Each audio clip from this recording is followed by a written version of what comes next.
Hello दोस्तों, आज के इस नए वीडियो में आपका स्वागत है। आइए आज बात करते हैं क्लास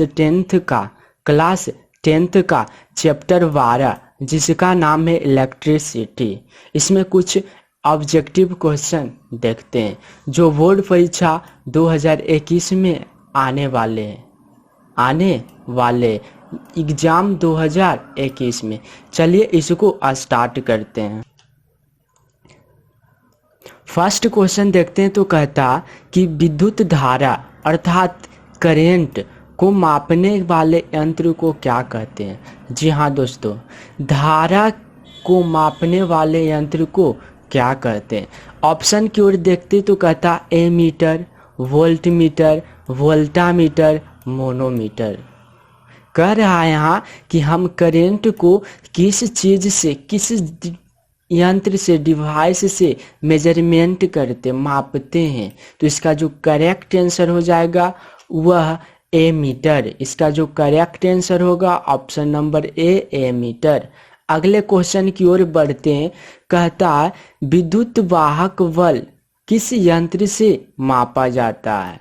इसके पहले हमने देखा था, पूछा कि करंट को किस डिवाइस से मेजरमेंट करते हैं। यहाँ देख रहे हैं तो बोल रहा विद्युत वाहक बल को किस यंत्र, डिवाइस से मेजरमेंट करते, मापते हैं। इसमें भी ऑप्शन सेम है, वोल्टामीटर, थर्मामीटर, मोनोमीटर।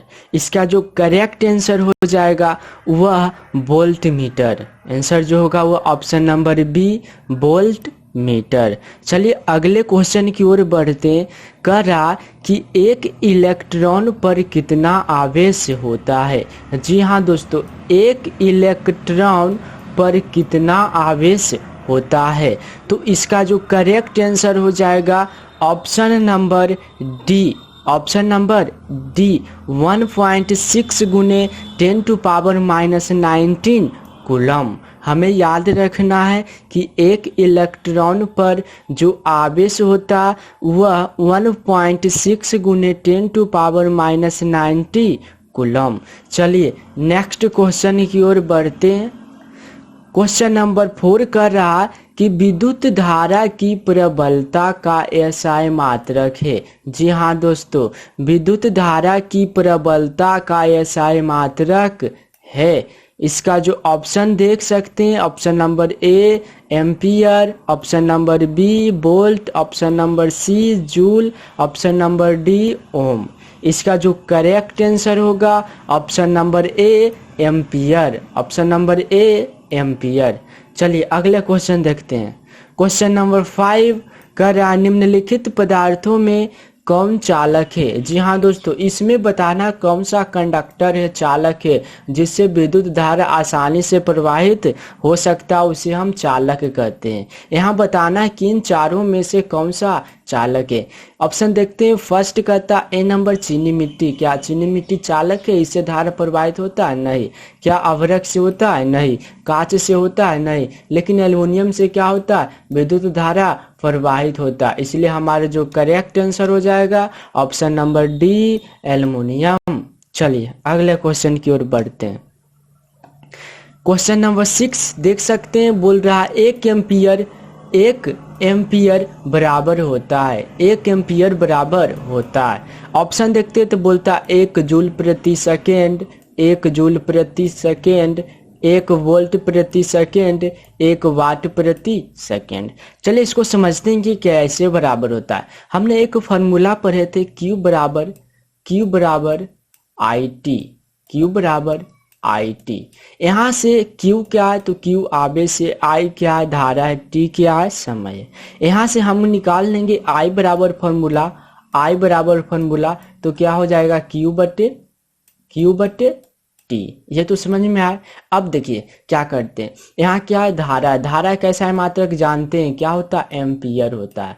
यहाँ लिख देते हैं 1 एम्पियर बराबर। यहाँ देखिए ये क्या आवेश है, आवेश का ऐसा मात्रक क्या होता है कूलम होता है। अब बटे टी क्या समय है, समय का ऐसा मात्रक क्या होगा सेकेंड होगा। इसी को लिखते हैं कि 1 एम्पियर बराबर 1 कूलम प्रति सेकेंड। इसी को यहाँ पे ऐसे लिख दिए हैं कि 1 कूलम प्रति सेकेंड। यहाँ समझ में आया। इसका जो करेक्ट आंसर हो जाएगा ऑप्शन नंबर ए 1 कूलम प्रति सेकेंड, अर्थात 1 एम्पियर बराबर 1 कूलम प्रति सेकेंड। ऐसे भी लिख सकते हैं, ऐसे भी लिख सकते हैं, यहाँ 1 लगाकर इसको ऐसे भी लिख सकते हैं 1 एम्पियर बराबर 1 कूलम इंटू सेकेंड के पावर -1, ऐसे भी लिख सकते हैं। चलिए आगे बढ़ते हैं। क्वेश्चन नंबर 7 कहता जूल प्रति कूलम किसके बराबर है? जूल प्रति कूलम किसके बराबर है? यहाँ पे ऑप्शन दे दिया ओम, वोल्ट, एम्पियर, किलोवाट, घंटा। चलिए सबसे पहले हम क्वेश्चन को लिख लेते। बोल रहा है जूल, यहाँ लिख लिए क्या? जूल। अब फिर बोला प्रति, फिर लिख दिए क्या? प्रति। फिर क्या? कूलम, जूल प्रति कूलम, इस तरह से हम लिख दिए। अब इसको यहाँ पे क्या करना है हमको? तो यहाँ पे देखना है कि जूल किसका मात्रक होता है। तो जूल होता है कार्य का भी मात्रक होता है, ऊर्जा का भी मात्रक होता है। तो हम बारी बारी से लिख लेंगे। पहले कार्य लिखते हैं, फिर देखते हैं बटा है, ये बटा दे दिए। ये क्या है?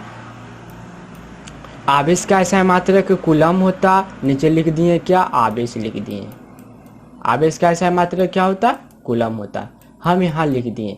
अब यहाँ देखना है कि कार्य बटे आवेश किसी का फॉर्मूला होता है। तो हाँ होता है। किसका होता? तो विभव का फॉर्मूला होता है, विभव का फॉर्मूला होता है। विभव बराबर फॉर्मूला होता है क्या? कार्य बटे आवेश। विभव का हम परिभाषा पढ़े थे कि प्रति एकांक धन आवेश को अनंत से किसी बिंदु तक लाने में किया गया वर्क कार्य को हम विद्युत विभव कहते हैं। अर्थात विभव बराबर हमारा फॉर्मूला मिल गया कार्य बटे आवेश। अब कार्य का ऐसा मात्रक जूल लिख दिया, आवेश का ऐसा मात्रक कूलम लिख दिया। और पूछ रहा है कि इतना बराबर क्या होगा? तो विभव का ऐसा मात्रक क्या होता है दोस्तों? वोल्ट होता है। तो इसका आंसर क्या हो जाएगा? 1 वोल्ट बराबर 1 जूल प्रति कूलम। इसका जो करेक्ट आंसर होगा option number V, option number V. चलिए अगले क्वेश्चन की ओर बढ़ते हैं। कह रहा कि एक तार को खींचकर उसकी लंबाई दुगनी करने पर उसका प्रतिरोध हो जाएगा आधा, 4 गुना, दुगना, 16 गुना। चलिए इसको देखते हैं कैसे बनाएंगे। सबसे पहले देखना है क्या कि एक तार को ले लिया, ये एक वायर को ले लेते हैं कुछ इस तरह से। एक वायर है, चलिए एक वायर को बना लिए। फिलहाल में इसका जो लेंथ है हम मान लेते हैं एल है। उसके बाद क्या किया यह क्वेश्चन में कि जो लंबाई था तार का उसको खींचकर, इसको क्या किया? खींचकर इसका दुगना कर दिया। यानी अवर जो तार होगा उसका लंबाई क्या होगा? इससे दुगना होगा। क्या किया? इसको खींचकर इसकी जो लंबाई था उसको क्या कर दिया? दुगना कर दिया। ये एल था, यहाँ क्या हो जाएगा? 2L। देखिए हम क्वेश्चन के साथ साथ कॉन्सेप्ट को भी क्लियर करते चलेंगे। चलिए उसके बाद बोल रहा कि उसका जो प्रतिरोध होगा, क्या रेसिस्टेंस होगा, वह हो जाएगा आधा हो जाएगा या दुगना हो जाएगा या 4 गुना या 16 गुना, ये पूछ रहा है। उसके बाद पूछ दिया क्या आर कितना गुना होगा। सबसे पहले एक फॉर्मूला पढ़े थे कि आर बराबर रो एल बटे ए। ये कहाँ पढ़े थे? तो रेसिस्टिविटी में पढ़े थे हम लोग पढ़े थे कि जो प्रतिरोध होता है आर जो होता वह पहला नंबर पढ़े थे कि प्रतिरोध जो होता इस चालक के लंबाई के समानुपाती होता, इस चालक के लंबाई के समानुपाती होता। R is directly proportional to L. फिर दूसरा में पढ़े थे कि ये जो प्रतिरोध होता वह इसके अनुप्रस्थ काट का क्षेत्रफल क्रॉस सेक्शन एरिया के व्युत्क्रमानुपाती होता, ये हम लोग पढ़े थे। चलिए यहाँ पे क्या किया, इस लंबाई के समानुपाती होता है ये आर। अब पूछ रहा है आर कितना गुना होगा। तो जब इसको हम बढ़ा देंगे, इसको बढ़ा देंगे तो ये क्या हो जाएगा? आर भी बढ़ जाएगा। ये समानुपाती का मतलब होता है। अगर इसको घटा देंगे तो ये आर क्या होगा? घट जाएगा। ये समानुपाती का मतलब हुआ। चलिए अब समझते व्युत्क्रमानुपाती का मतलब क्या होता है। कहता अगर हम क्रॉस सेक्शन एरिया को बढ़ा देंगे तो हमारा जो रेसिस्टेंस होगा वह घट जाएगा। अगर क्रॉस सेक्शन एरिया को हम घटा देंगे तो हमारा जो रेसिस्टेंस होगा वह बढ़ जाएगा। ये होता है व्युत्क्रमानुपाती। व्युत्क्रमानुपाती मतलब सुनने में लग रहा है कि कुछ अपोजिट होगा, इसमें समानुपाती मतलब समान होगा। अगर एल बढ़ेगा तो आर भी बढ़ेगा। यहाँ पे क्या किया, ये एल को कर दिया 2l, एल को क्या कर दिया 2l, तो यहाँ पे आर क्या हो जाएगा, ये भी क्या होगा 2r हो जाएगा। अर्थात कह सकते इसका प्रतिरोध भी क्या हो जाएगा, दुगना हो जाएगा, क्योंकि जब लंबाई को बढ़ाएंगे तो हमारा रेसिस्टेंस भी बढ़ जाएगा। तो कह सकते हैं कि इसका जो प्रतिरोध होगा वह दुगना होगा। हमारा जो correct answer option number C, दुगना। चलिए समझ में आया? अगर कोई प्रॉब्लम है तो हमें कमेंट में लिखकर बता सकते हैं। चलिए अगले क्वेश्चन की बात करते हैं। कहता है विद्युत बल्ब में फिलामेंट बना होता है। जी हाँ दोस्तों, जो विद्युत बल्ब होता है, विद्युत बल्ब होता है, उसका जो फिलामेंट बना होता है किसका बना होता है? क्या एल्युमिनियम का बना होता है, तांबा का बना होता है, लोहे का बना होता है या टंगस्टन का बना होता है? ये हमें पता है। इसका जो करेक्ट आंसर हो जाएगा ऑप्शन नंबर डी होगा, टंगस्टन। इसका जो correct answer option number D, tungsten. चलिए अगले क्वेश्चन की ओर हम बढ़ते हैं।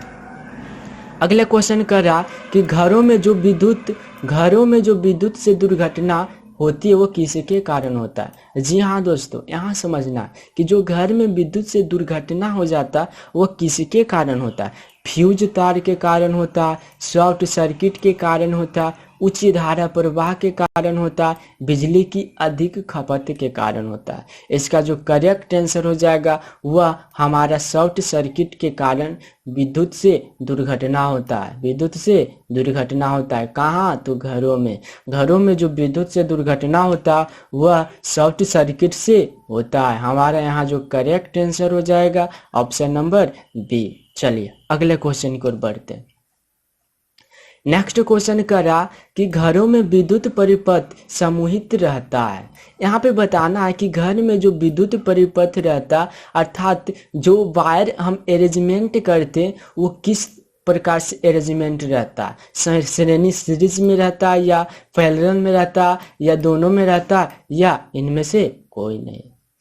यहाँ पे समझना हमें कि जो घर में हम वायर को अरेंजमेंट करते हैं उसको श्रेणी क्रम में करते हैं या समांतर क्रम में करते हैं या मिश्रित क्रम। मिश्रित क्रम कहने का मतलब यह हुआ कि कहीं समांतर क्रम तो कहीं श्रेणी क्रम। अब आगे ऑप्शन नंबर डी बोल रहा है इनमें से कोई नहीं, तो इसका जो करेक्ट आंसर हो जाएगा वो ऑप्शन नंबर बी हो जाएगा। घरों में हम विद्युत परिपथ को जो अरेंजमेंट करते हैं वह हमेशा पैरेलल कॉम्बिनेशन में करते हैं। चलिए अगले क्वेश्चन की ओर बढ़ते हैं। करा विद्युत बल्ब के भीतर निर्वात रहता है, वायु भरी रहती है, निष्क्रिय गैस भरी रहती है, हाइड्रोजन भरी रहती है। यहाँ पे बताना कि जो विद्युत बल्ब होता है इसके अंदर कौन सी गैस भरी रहती है या नहीं भरी रहती है। निर्वात का मतलब क्या होता है? वहाँ पे कुछ भी नहीं हो, कोई भी गैस नहीं हो, पूरा वैक्यूम हो, निर्वात हो, उसे हम निर्वात कहते हैं। उसके बाद बोल रहा है वायु भरी रहती हो यानी हवा। फिर बोल रहा है निष्क्रिय गैस भरी रहती हो। जैसे निष्क्रिय गैस करने का मतलब क्या हुआ? जैसे हीलियम हो गया, नियॉन हो गया, ये सब क्या निष्क्रिय गैस। चलिए आगे हाइड्रोजन भरी रहती है, तो यहाँ जो करेक्ट आंसर हो जाएगा वह निष्क्रिय गैस भरी रहती है। जो विद्युत बल्ब होता है रेड वाला बल्ब, अभी एलईडी बल्ब की बात नहीं कर रहे हैं हम, रेड वाले बल्ब की बात कर रहे हैं, उसमें निष्क्रिय गैस भरी रहती है। चलिए अगले क्वेश्चन की ओर देखते हैं। कहता 1 किलोवाट आवर बराबर होता है। यहाँ पे बताना है कि 1 किलोवाट घंटा जो होता है, 1 किलोवाट आवर जो होता है वह किसके बराबर होता है? यहाँ कुछ मान दे रखा है जैसा कि हम पढ़ते हैं। बोल रहा 3.6 × 10 के पावर 6 जूल, 36 × 10 के पावर 6 जूल, 3.6 × 10 के पावर 5 जूल, 360 × 10 के पावर 5 जूल। चलिए इसको हम समझते हैं, इसका मान कैसे निकालते हैं। सबसे पहले लिख दिया 1 किलोवाट। यहाँ पे हमको समझना है कि 1 किलोवाट बराबर एक मान होता है जो सबको पता होगा, 1000 वाट होता है। 1 किलोवाट में 1000 वाट होता है।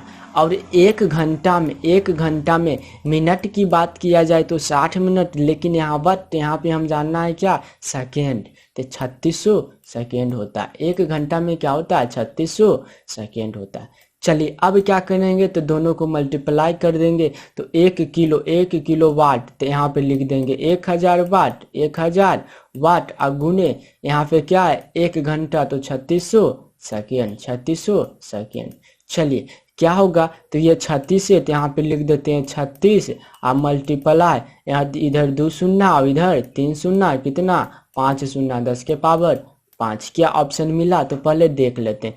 36 आया लेकिन यहाँ 6 दे रहा, यहाँ 3.6 है, यहाँ 6। चलिए कोई बात नहीं, क्या करेंगे, ऊपर 10 से गुना कर देंगे और नीचे 10 से भागा कर देंगे। जब इससे इसमें भागा देंगे तो 3.6 आ जाएगा, 3.6 आ जाएगा, और यहाँ 5 और यहाँ 1 6, अर्थात हमारा जो मान आ गया 3.6 गुने 10 के पावर 6 जूल। ऑप्शन नंबर ए हमारा करेक्ट आंसर। 1 किलोवाट आवर में 3.6 गुने 10 के पावर 6 जूल होता है। चलिए आपको समझ आया होगा, अगर नहीं आया है तो कमेंट बॉक्स में हमें बता सकते हैं। और साथ ही अगर चैनल में नए हैं और वीडियो पसंद आए तो चैनल को सब्सक्राइब कर दीजिए और बेल आइकन को भी दबा दीजिए। चलिए अगले क्वेश्चन की ओर बढ़ते हैं।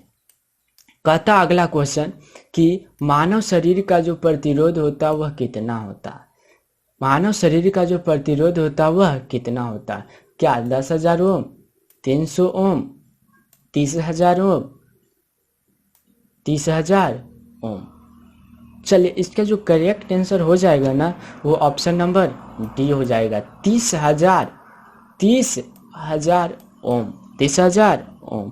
हमारा जो शरीर होता है, मानव शरीर, इसमें जो प्रतिरोध होता है वह कितना होता है, 30,000 ओम होता है। इसमें बड़ा कन्फ्यूजन होता है, कहीं कहीं देखते हैं तो लिखता है 1,000 ओम, कहीं कहीं लिखते हैं तो देखता है 30,000 ओम। चलिए हम लोग पढ़ेंगे 30,000 ओम। चलिए अगले क्वेश्चन की ओर बढ़ते हैं। कहता किलोवाट घंटा बराबर होता है, अभी जस्ट पढ़े थे कि 1 ये था किलो, ये था वाट और ये था घंटा बराबर होता है। तो वहाँ पे पढ़े थे ये जो बराबर होता है वो होता है 3.6 गुने 10 के पावर 6 जूल के बराबर होता है, लेकिन यहाँ वैसा कुछ आंसर ही नहीं दे रहा है। तो इस स्थिति में क्या करेंगे, तो हम इसे चैप्टर में पढ़ाए थे कि 1 किलो वाट घंटा बराबर 1 यूनिट अब बराबर 1 BOT, board of trade unit. ये तीनों क्या होता है, आपस में बराबर होता है, और ये तीनों का जो मान होता है वह यही होता है जो कुछ देर पहले निकाले थे, 3.6 गुने 10 के पावर 6 जूल। इसमें कोई भी क्वेश्चन पूछ दे, बताइए 1 यूनिट में कितना जूल होता है, तो 3.6 गुने 10 के पावर 6 जूल। 1 वोल्ट में कितना जूल होता है, 3.6 गुने 10 के पावर 6 जूल। यहाँ से आपको पता चल रहा होगा कि 1 किलोवाट घंटा जो बराबर होता है वह ऑप्शन नंबर ए 1 यूनिट के। अगर हमारा इलेक्ट्रिसिटी वाला चैप्टर वाला वीडियो नहीं देखे हैं तो उसका लिंक डिस्क्रिप्शन में दे दूंगा, वहां से जाकर देख सकते हैं। चलिए अगले क्वेश्चन की ओर बढ़ते हैं। कहता कि पावर, शक्ति का जो मात्रक होता है क्या होता है, शक्ति का मात्रक होता है।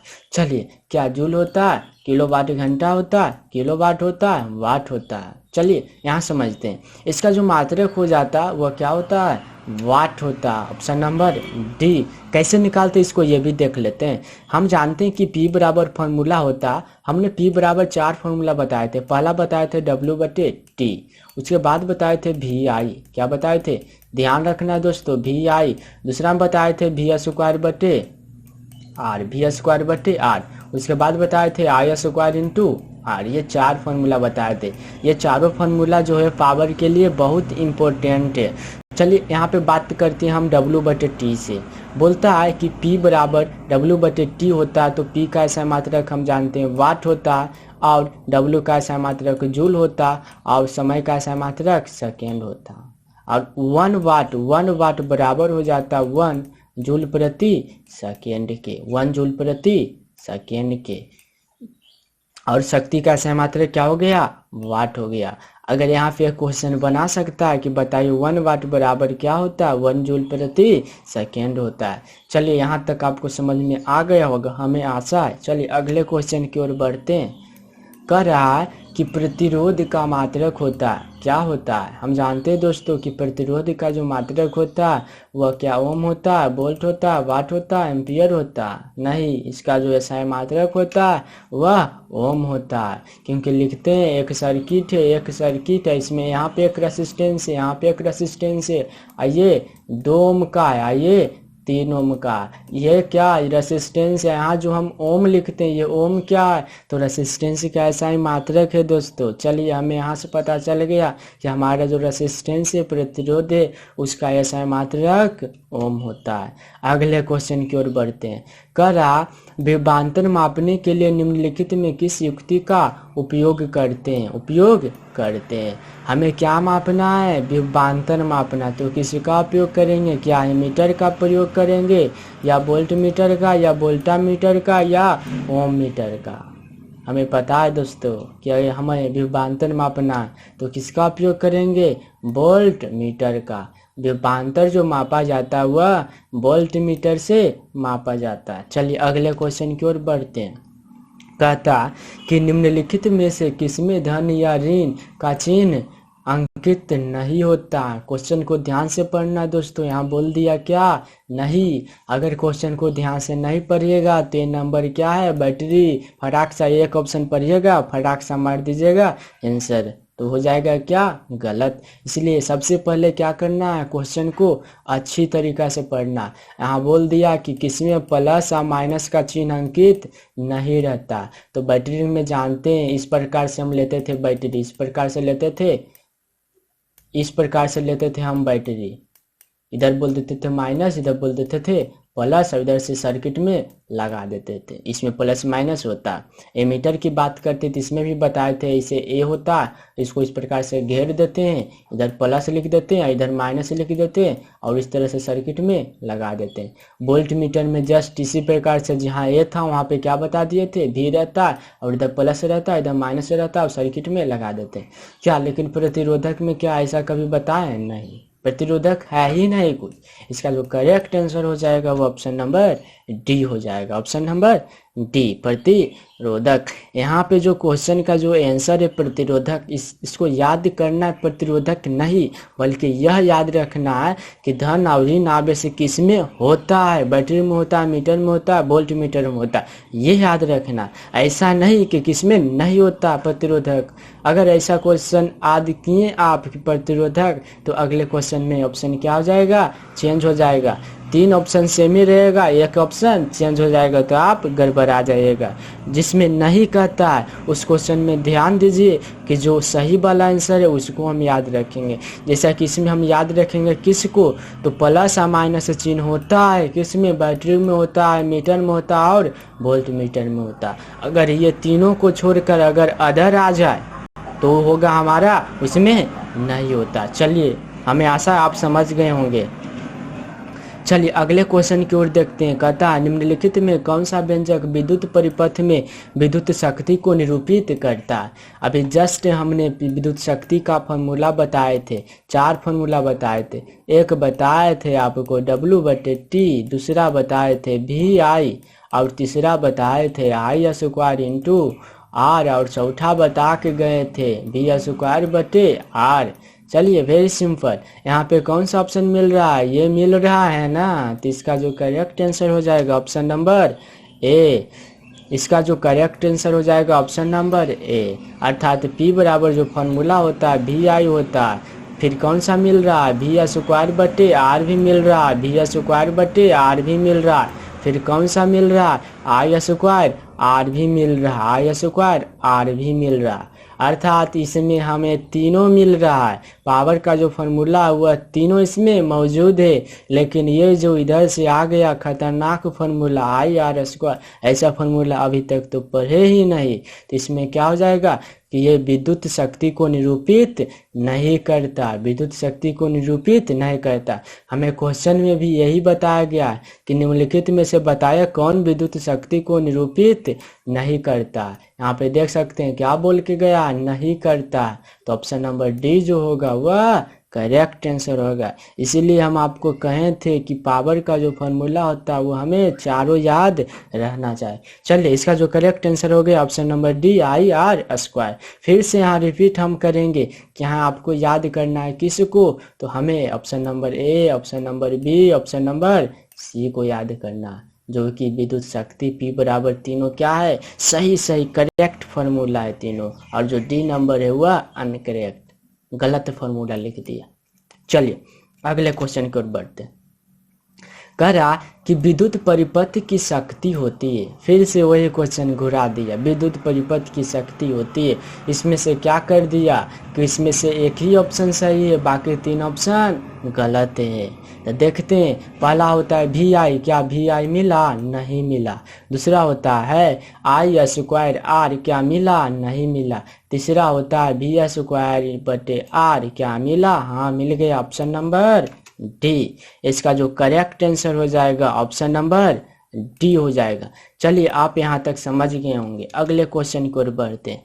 कहता किलोवाट मात्रक, किलोवाट घंटा मात्रक होता है। यहाँ पे फिर से टपका दिया वही क्वेश्चन कि किलोवाट, किलोवाट आवर मात्रक होता। हमने इसका मान में क्या लिख दिया था, 3.6 × 10⁻6 जूल। जस्ट पहले ही पढ़े थे, इस यहाँ पे क्या लिख दिए थे, जूल लिख दिए थे। इससे आपको पता चलता कि जूल जो होता वह ऊर्जा का ऐसा मात्रक होता। तो फटाक सा इसमें ऊर्जा वाला को क्या करिए, ढूंढिए, और मिल गया विद्युत ऊर्जा का। इसका जो करेक्ट आंसर हो जाएगा विद्युत ऊर्जा का। टेक्निक से याद रखिए, एक क्वेश्चन को याद रखिए और उसे 2-3 क्वेश्चन को बनाइए। चलिए अगले क्वेश्चन की ओर बढ़ते हैं। कह रहा विद्युत हीटर में तार की कुंडली के लिए जिस तत्व का व्यवहार किया जाता वह है। विद्युत हीटर जो होता है ना, उसमें कुंडली होता और कुंडली में एक तार का उपयोग किया जाता। वो जो तार होता वो किसका होता है, यही यहाँ पे क्या करना, बताना। चलिए यहाँ बताना, ऑप्शन में हमें ऑप्शन भी मिल गया, तांबा, टंगस्टन, नाइक्रोम, जस्ता। चलिए ऑप्शन इसका जो करेक्ट आंसर हो जाएगा वह नाइक्रोम। विद्युत हीटर में जो कुंडली होता है वह नाइक्रोम तार से बना होता है। Option number C correct answer. अगले क्वेश्चन की ओर देखते हैं।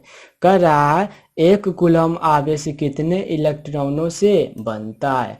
हमें दे दिया है आवेश बराबर, अर्थात Q बराबर दे दिया हमें 1 कूलम, और पूछ रहा है क्या, इलेक्ट्रॉनों से बनते, यानी नंबर ऑफ इलेक्ट्रॉन। हमने एक फॉर्मूला पढ़ा, Q बराबर होता है, Q बराबर क्या होता है, NE, जहाँ पे Q क्या है, आवेश है, N क्या है, नंबर ऑफ इलेक्ट्रॉन, E क्या है, इलेक्ट्रॉन। चलिए यहाँ से हमें Q बराबर दे दिया है 1, और बराबर N का मान क्या कर लिया, हमसे पूछ लिया N का मान, और मल्टीप्लाई हो जाएगा कि 1 इलेक्ट्रॉन में कितना होता है, चार्ज। तो 1.6 कुछ देर पहले ही पढ़े थे, गुने 10⁻90 -90। इसके आगे क्या होगा, तो जब n बराबर हम निकालेंगे न, तो इसका क्या हो जाएगा, ये भी गुना में तो हो जाएगा क्या, भागा में 1/1.6 गुने 10⁻90। अब क्या करेंगे, इससे 1 में भागा देंगे तो हमारा जो आंसर आ जाएगा वह 6.25 गुने 10⁻18। आप देख लीजिएगा, इतना ही आंसर आएगा। इसका जो करेक्ट आंसर हो जाएगा 6.25 गुने 10⁻18। 1 कूलम आवेश में कितने इलेक्ट्रॉन होता है, तो 6.25 गुने 10⁻18 होता है। अगले क्वेश्चन की ओर बढ़ते हैं। कर रहा है ना कि 220 वोल्ट क्या कर रहा है, 220 वोल्ट पर किसी विद्युत बल्ब से 5/11 एम्पियर की धारा प्रवाहित होती है तो बल्ब की शक्ति होगा। सबसे पहले हमें क्या करना है, तो जो दे रखा उसको लिख लेना। हमें दे दिया है V बराबर दे दिया है कितना, तो 220 वोल्ट। उसके बाद एम्पियर में दे रहा है, अर्थात किसका मान दे रहा है, तो धारा का मान दे दिया। I बराबर दे दिया है 5/11 एम्पियर। अब पूछ दिया है क्या हमसे, तो शक्ति पूछ दिया, अर्थात P बराबर क्या, वाट। हमने जानते हैं P बराबर 4 फॉर्मूला। अब देखते हैं इसमें कौन लग जाएगा, तो V। अब आइए तो साधारण सा फॉर्मूला लगा देंगे, P बराबर VI। मजा आ रहा है, चलिए आगे। V का मान कितना, तो 220 गुने I का मान कितना, तो 5/11। यहाँ से 11 दूनी 22 अर्थात 20। अब 20 बचे 100। इसका जो करेक्ट आंसर आ गया ऑप्शन नंबर सी, कितना, 100 वाट। इसका जो करेक्ट आंसर 100 वाट। आपको समझ में आ गया होगा। चलिए, अगर नहीं आया तो कमेंट में लिखकर बताइए। चलिए आगे देखते हैं। कहता विद्युत ऊर्जा का व्यावसायिक मात्रक होता है, विद्युत ऊर्जा का व्यावसायिक मात्रक होता है। अभी जस्ट पहले पढ़े थे 1 किलो वाट घंटा आवर बराबर 3.6 गुने 10⁻6 जूल। यहाँ पर क्या बोल दिया कि विद्युत ऊर्जा का व्यावसायिक मात्रक होता है। ये क्या था, विद्युत ऊर्जा का व्यावसायिक मात्रक कौन, किलोवाट घंटा। इसका जो करेक्ट आंसर हो जाएगा वह किलोवाट घंटा, ऑप्शन नंबर डी। विद्युत ऊर्जा का व्यावसायिक मात्रक किलोवाट घंटा होता है। व्यावसायिक मात्रक पूछेगा तो क्या, किलोवाट घंटा। लेकिन वाट अगर पूछ दिया सिर्फ मात्रक तो क्या हो जाएगा, जूल। चलिए अगले क्वेश्चन। बोलता एमीटर को विद्युत परिपथ में जोड़ा जाता है। हमें मिल गया क्या, एमीटर। एमीटर को बोल रहा है ना कि विद्युत परिपथ में आप किस प्रकार से योजित करिएगा, क्या श्रेणी क्रम में जोड़ दीजिएगा या समांतर क्रम में जोड़ दीजिएगा, या कभी श्रेणी क्रम में जोड़िएगा या कभी समांतर क्रम में। तो हमें क्या करना है कि जो एमीटर होता है उसको हमेशा किस में जोड़ा जाता है, श्रेणी क्रम में। अगर आप इसको समांतर क्रम में जोड़ दिए तो क्या हो जाएगा, खराब हो जाएगा। चलिए इसका जो करेक्ट आंसर आ गया श्रेणी क्रम आ गया। हमें पता है कि एमीटर को हमेशा श्रेणी क्रम में जोड़ा जाता है। चलिए अगले क्वेश्चन की ओर बढ़ते हैं। कह रहा कि वोल्ट मीटर को विद्युत परिपथ में जोड़ा जाता है। यहाँ बताना है क्या कि जो वोल्ट मीटर होता है उसको हम किस प्रकार से जोड़ते हैं, क्या श्रेणी क्रम में, समांतर क्रम में, या कभी श्रेणी में या कभी समांतर क्रम में। तो ए मीटर को जोड़ते हैं श्रेणी क्रम में, लेकिन वोल्ट मीटर को हमेशा जोड़ते हैं किसमें, समांतर क्रम में। याद रखना ए मीटर को हम जोड़ते हैं श्रेणी क्रम में, लेकिन वोल्ट मीटर को हम जोड़ते हैं समांतर क्रम में। अगले क्वेश्चन की ओर बढ़ते हैं। तो कह रहा कि धारा मापने के यंत्र को क्या कहते हैं, धारा मापने के यंत्र को क्या कहते हैं। तो धारा मापने के यंत्र को हम क्या कहते हैं, एमीटर कहते हैं। क्या कहते हैं, एमीटर कहते हैं। और एमीटर को हमेशा क्या होता है, सर्किट में श्रेणी क्रम में जोड़ते हैं। अगर आप हमारे चैनल में नए हैं तो चैनल को सब्सक्राइब करिए और बेल आइकन को दबाइए, जिससे मिले आपको लेटेस्ट वीडियो का नोटिफिकेशन।